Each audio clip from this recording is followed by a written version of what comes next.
오늘의 말씀 마가복음 14장 3절부터 9절 말씀입니다.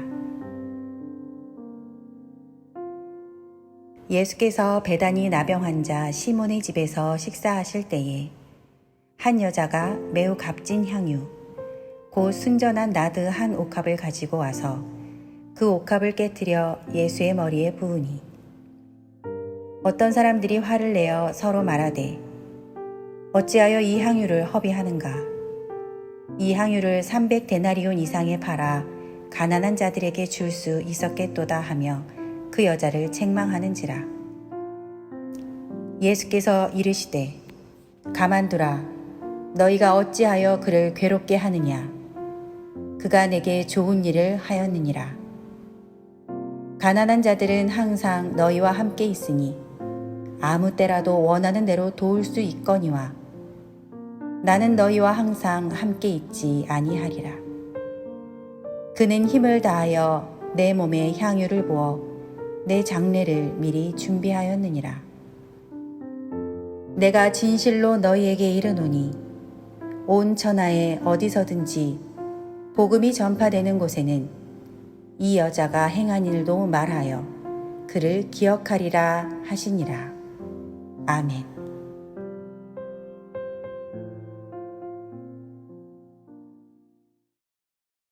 우리 평소에 눈에 보이지 않는 이 영혼을 잘 관리할 필요가 있습니다.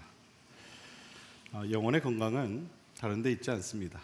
항상 깨어 있을 때 우리의 영혼은 건강할 수 있습니다.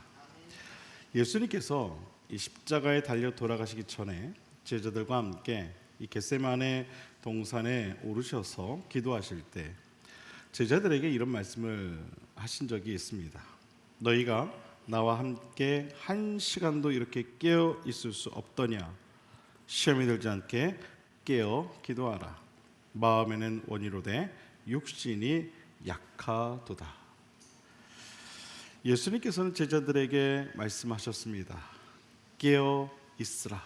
그리고 기도하라. 이 말씀의 의미는 이렇습니다.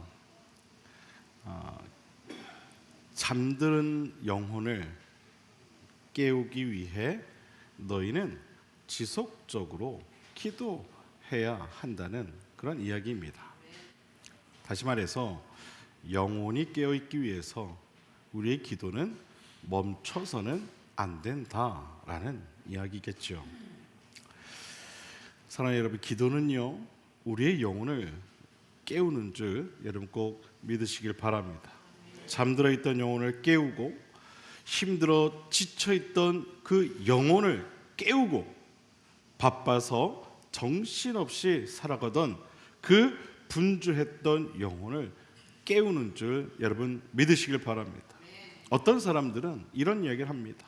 힘들어서 도저히 기도할 힘이 없어서 기도를 할 수가 없습니다. 또 어떤 사람들은 이런 이야기를 합니다. 너무 바빠서 기도할 시간이 없어서 기도를 못한다라고 이야기를 합니다. 하지만 여러분, 우리는요 힘들기 때문에 더욱 기도해야 하는 것이고 바쁘기 때문에 더욱 기도해야 한다는 사실을 기억해야 할 것입니다.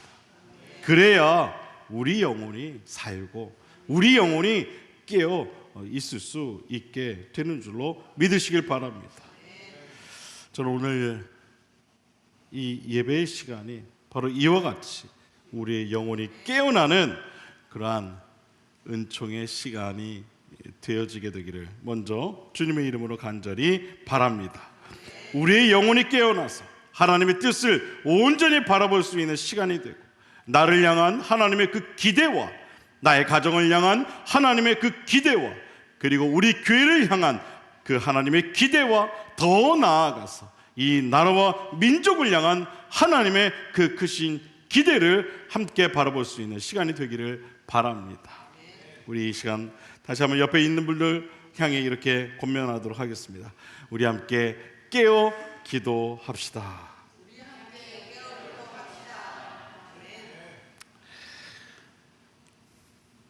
우리가 살아갈 때에 가장 편한 곳이 있다면 여러분 어디일까요?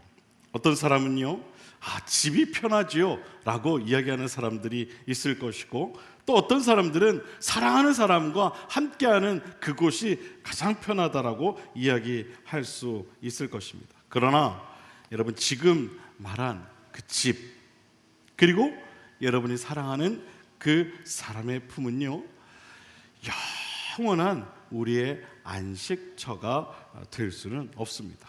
왜냐하면 그 존재들이 영원하지 않기 때문이죠. 마태복음 11장을 보면 이런 말씀이 기록되어 있습니다. 수고하고 무거운 짐진 자들아, 다 내게로 오라. 내가 너희를 쉬게 하리라. 나는 마음이 온유하고 겸손하니 나의 멍에를 메고 내게 배우라. 그리하면 너희 마음이 쉼을 얻으리라. 할렐루야. 여러분, 주님께서 말씀하셨습니다. 수고하고 무거운 짐진 자들아. 제가 이렇게 보니까 여러분들 어깨 위에 왜 이렇게 짐이 많은지 모르겠어요. 이만한 짐을 지고 있는 분도 계시고, 가시 같은 짐을 지고 있는 분들도 계시고. 제가 이렇게 봤다고 해서 꼭 그분이 그렇다는 건 아닙니다. 왜 그렇게 짐을 많이 지고 살아가고 계십니까, 여러분? 주님께서 우리에게 말씀하고 계십니다. 수고하고 무거운 짐진 자들아, 다 내게로 오라. 내가 너희를 쉬게 하리라. 할렐루야. 나는 마음이 온유하고 겸손하니 나의 멍에를 메고 내게 배우라. 그리하면 너희 마음이 쉼을 얻으리라. 쉼을 얻으리라. 여러분, 우리가 영원히 평안할 수 있는 곳은 바로 하늘에 계신 하나님 아버지의 품이라는 사실을 여러분 꼭 믿으시길 바랍니다. 하나님 아버지의 품만큼 우리의 마음을 편하게 해주는 것도 없다는 사실입니다.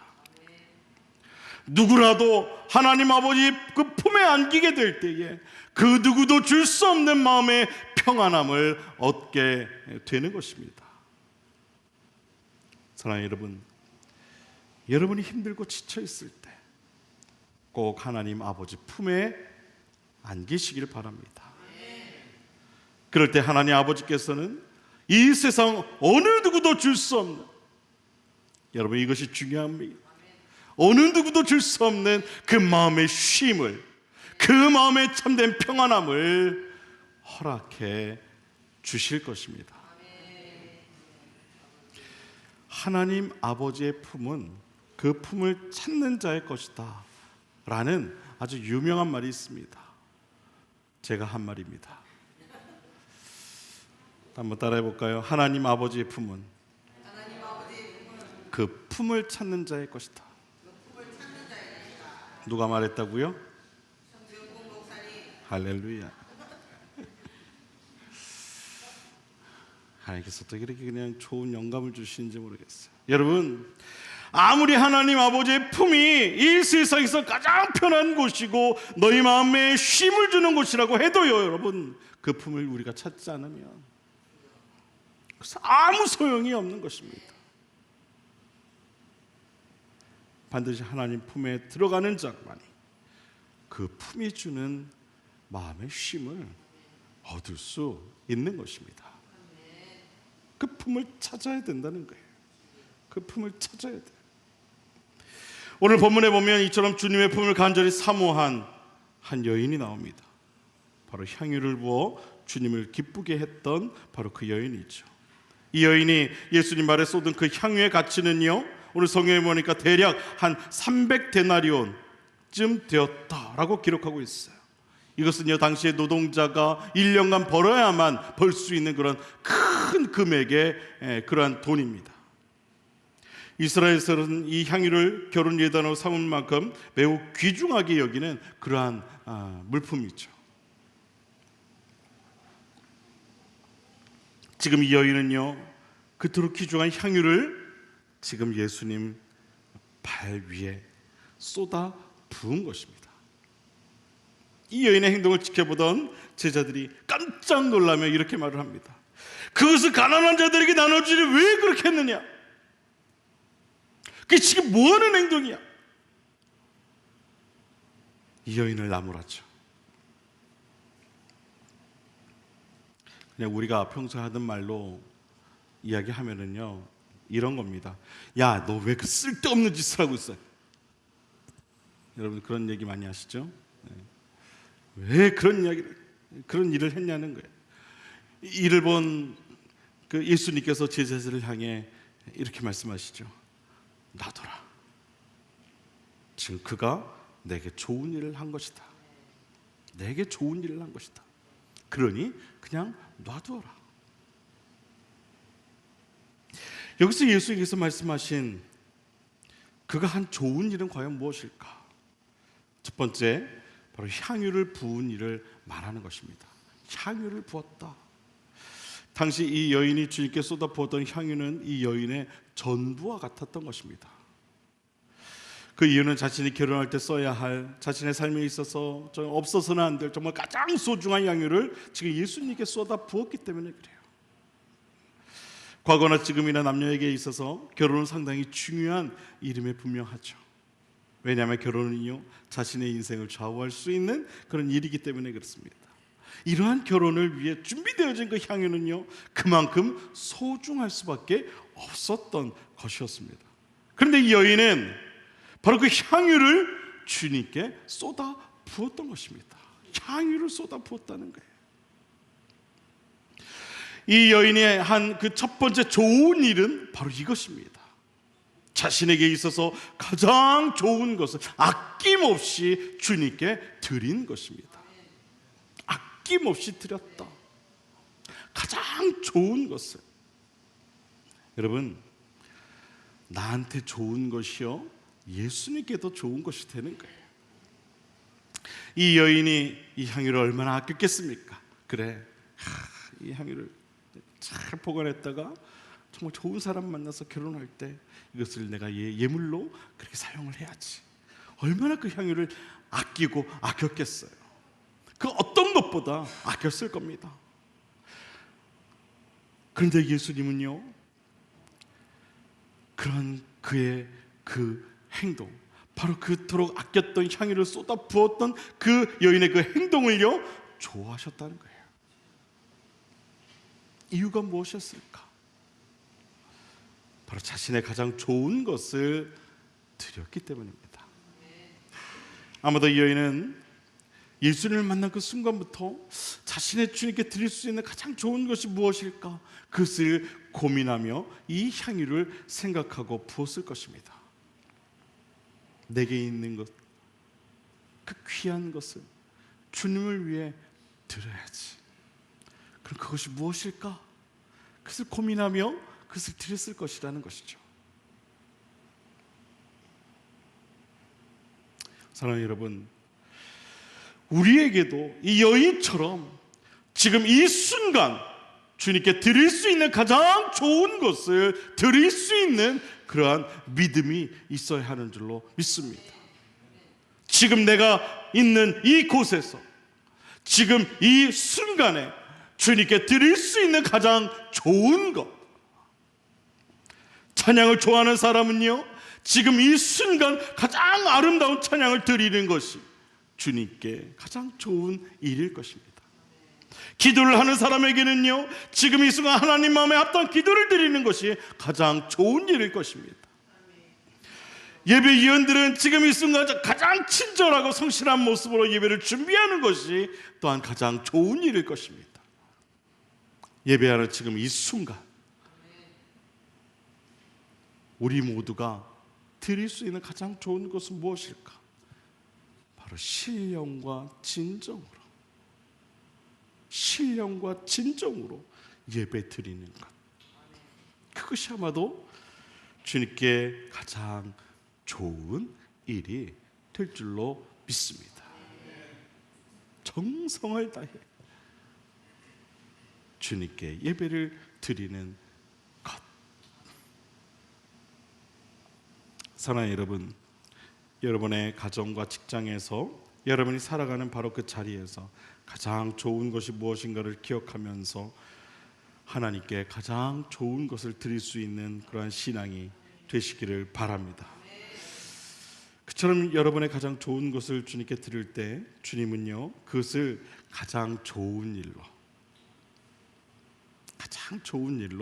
그렇게 기억하십니다.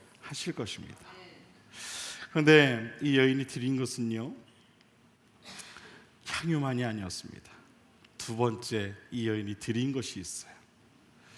그것은 무엇이냐면 바로 그녀의 마음이었습니다. 마음을 드렸다는 것이죠. 마음. 예수님께서 이 여인이 한 일을 좋아하셨던 이유는요, 바로 여기에 있는 것입니다.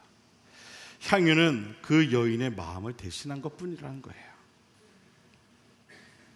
누가복음 21장을 보면 두렙돈을 헌금한 한 이 가난한 과부의 이야기가 나오죠. 예수님은요, 이 여인을 향해서도 이렇게 말씀을 하시죠. 내가 참으로 너희에게 말하노니 이 가난한 과부가 다른 모든 사람보다 많이 넣었구나. 여러분, 그 중에는요, 부자도 있었고요, 훨씬 더 이 여인보다 더 많은 이 예물을 드린 이들이 있었을 것입니다. 그런데 예수님은요, 그들을 칭찬하지 않으세요. 그리고 이렇게 말씀하세요.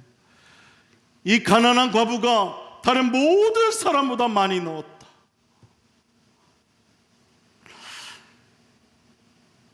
여러분, 이것이 무슨 이야기일까요? 예수님은요, 예물의 많고 적음이 중요하지 않다는 것을 말씀하고 있는 거예요.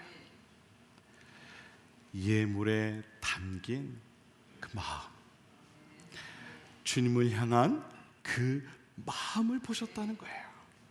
그 마음.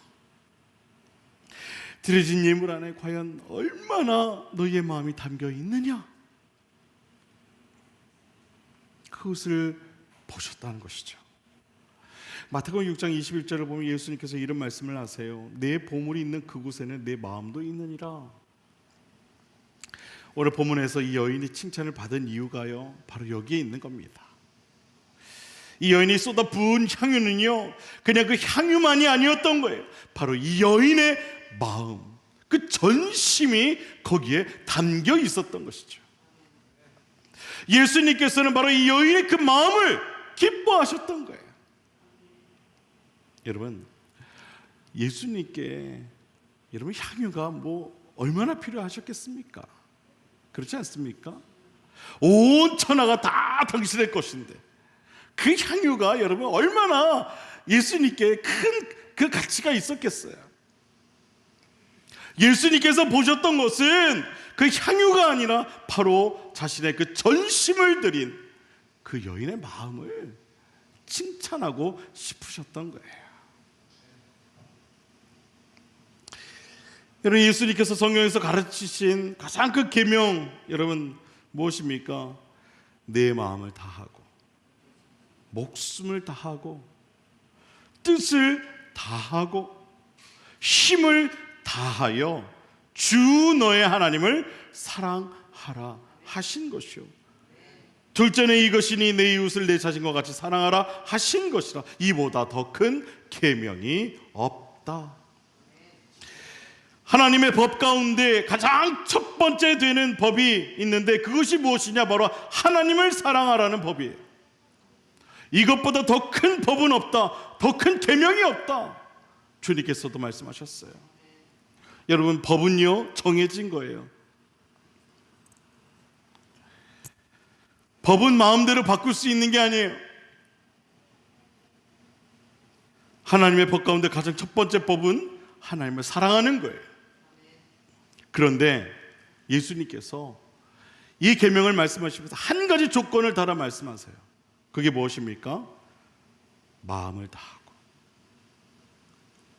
목숨을 다하고 뜻을 다하고 힘을 다하여서 주 너의 하나님을 사랑하라는 거예요. 사랑한다는 것은요, 마음을 준다는 것과 같은 말이죠. 마음을 드린다는 거예요. 내 마음이 향한다는 것이죠.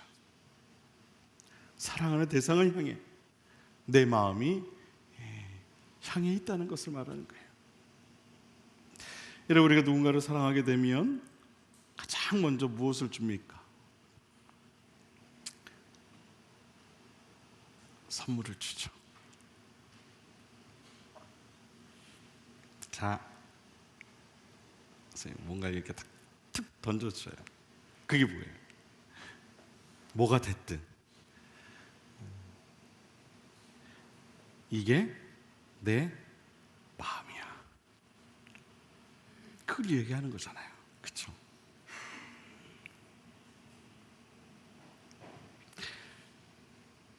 이 선물의 가치가 중요합니까? 그 선물에 담긴 마음이 중요하죠. 마음이 중요하죠.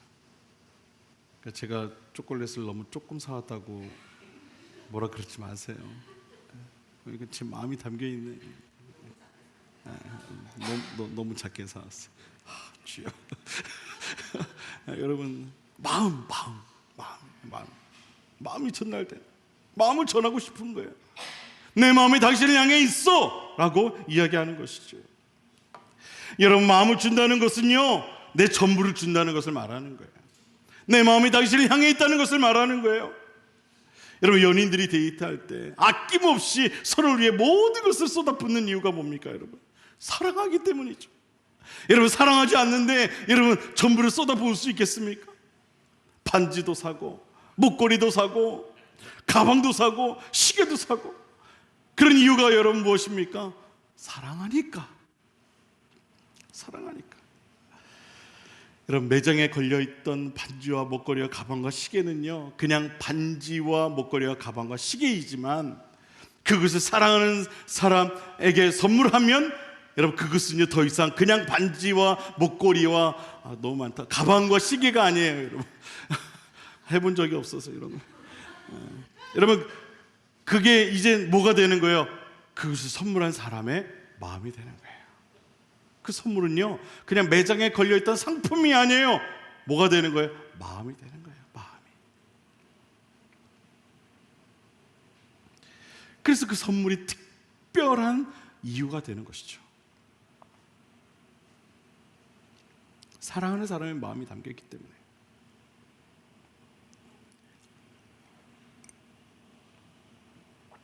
이 여인이 쏟아부은 향유는요, 눈에 보이지 않는 바로 이 여인의 주님을 향한 그 마음을 그저 눈에 보이게 표현한 것뿐이라는 거예요.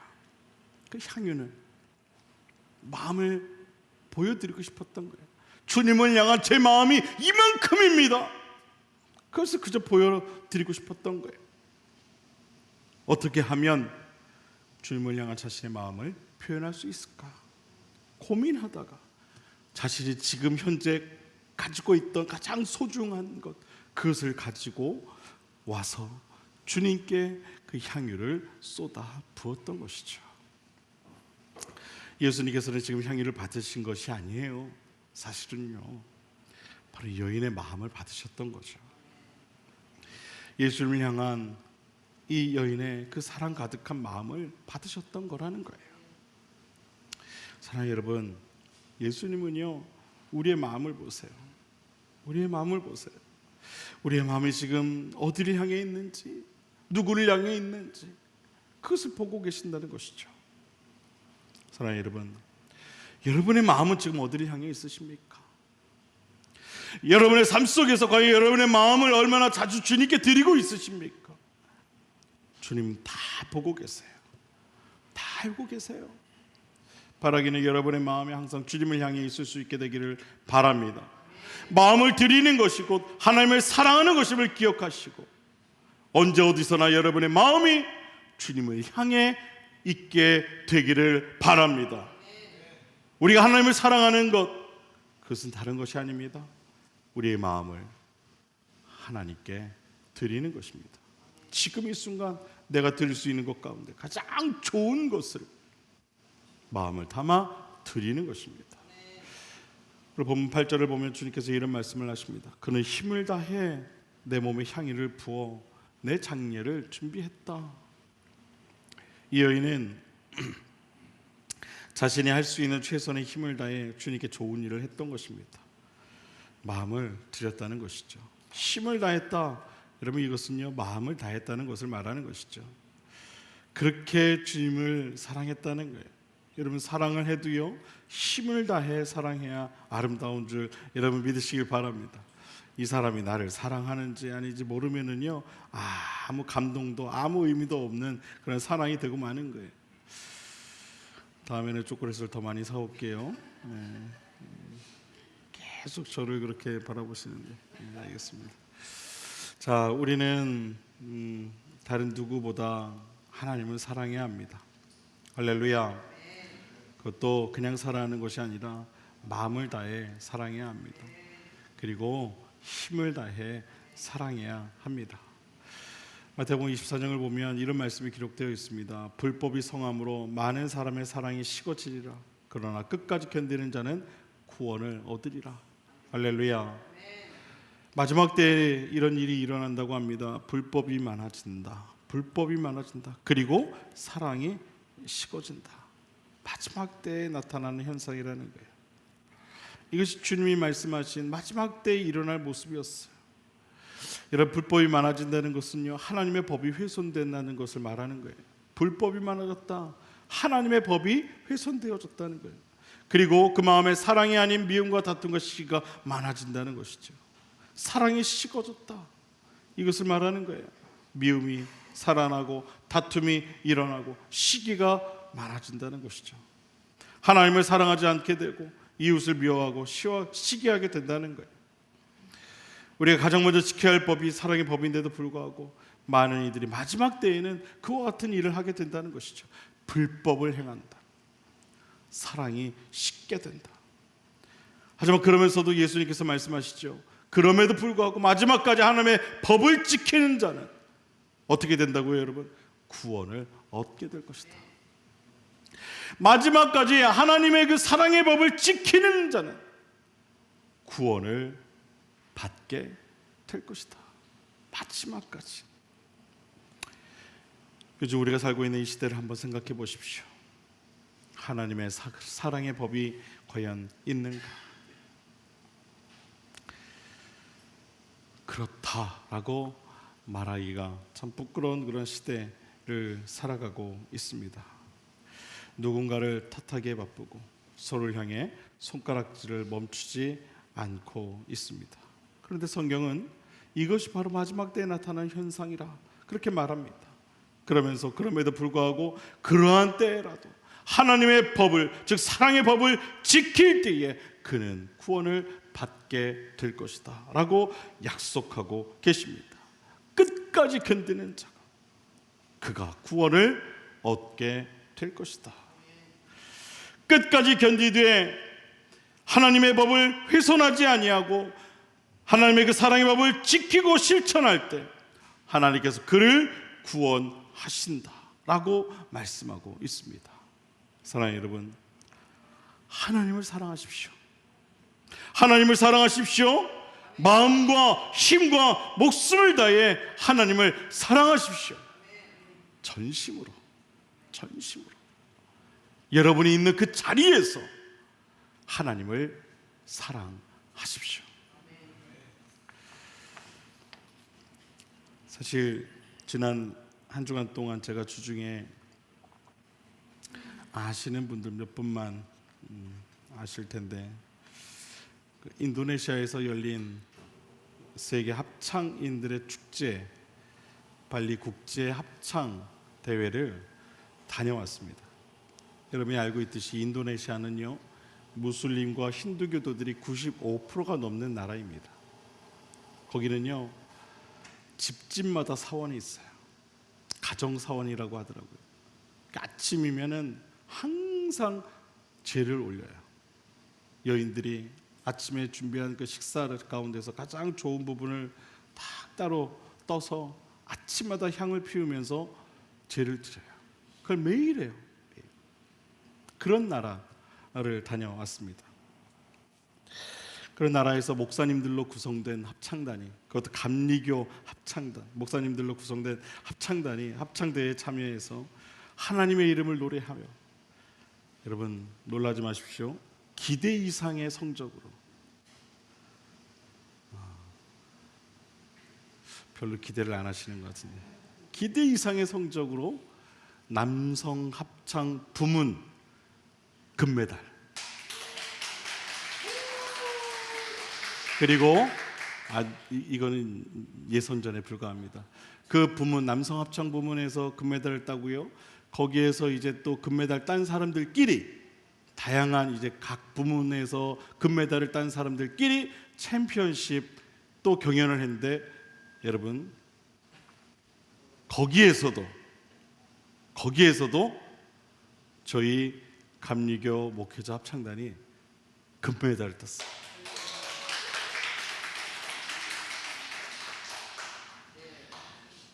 전 세계에서 모인 4천여 명의 합창이들 가운데서 최고의 성적으로 금메달을 저희가 수상했다는 것은요, 이것은 정말 대단한 일이 아닐 수 없어요. 그 경연 영상 가운데 영상 하나를 오늘 지금 이 시간에 좀 여러분들과 함께 공유하도록 하겠습니다. 축도라고 하는 찬양입니다.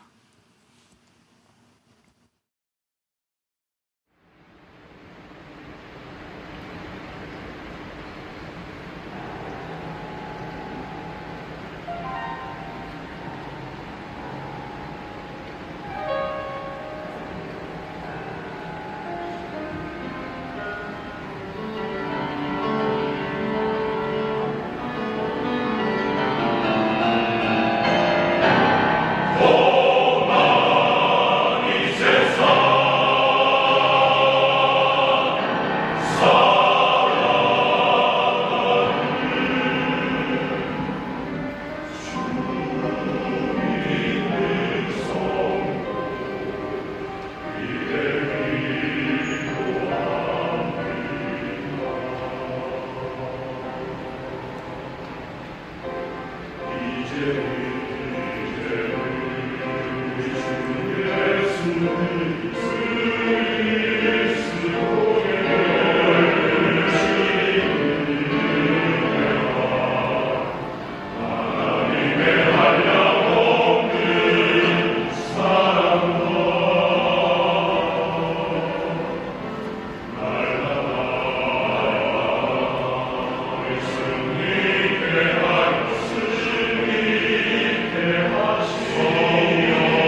저희가 그 경연 때, 그 챔피언십 경연 때 마지막 곡으로 불렀던 찬양, 축도라는 찬양입니다. 저는 사실 그 금메달보다도 더 큰 감동이 되는 일이 있었어요. 그게 뭐냐하면 30여 명의 한국 감리교회 목회자들이 바로 이 축도라고 하는 찬양을 마지막으로 부르면서 이 인도네시아 땅을 축복하는 그런 일이었어요. 온 힘을 다해 이 인도네시아 땅을 축복하던 목사님들 중에는요, 벅찬 감정에 눈물이 차올라서 차마 이 마지막 부분에 그 아멘을 하지 못한 목사님들도 있었다고 해요. 뿐만 아니라 그것에 관객으로 참여하고 심지어 심사위원으로 참여한 이들의 눈에도 감동과 은혜로 가득 차게 되는 그런 경험을 하고 돌아왔습니다. 그 순간 얼마나 제 마음에 큰 감동이 찾아왔는지 모릅니다. 전심으로 내가 할 수 있는 최선의 것으로 하나님을 찬양했더니 하나님께서 그곳에 함께했던 모든 이들의 마음에 울림을 주셨다는 것이죠. 이것은 우리가 노래를 잘하고 뭔가 기술이 뛰어나고 이런 차원이 아니죠. 하나님이 역사하신 것이죠.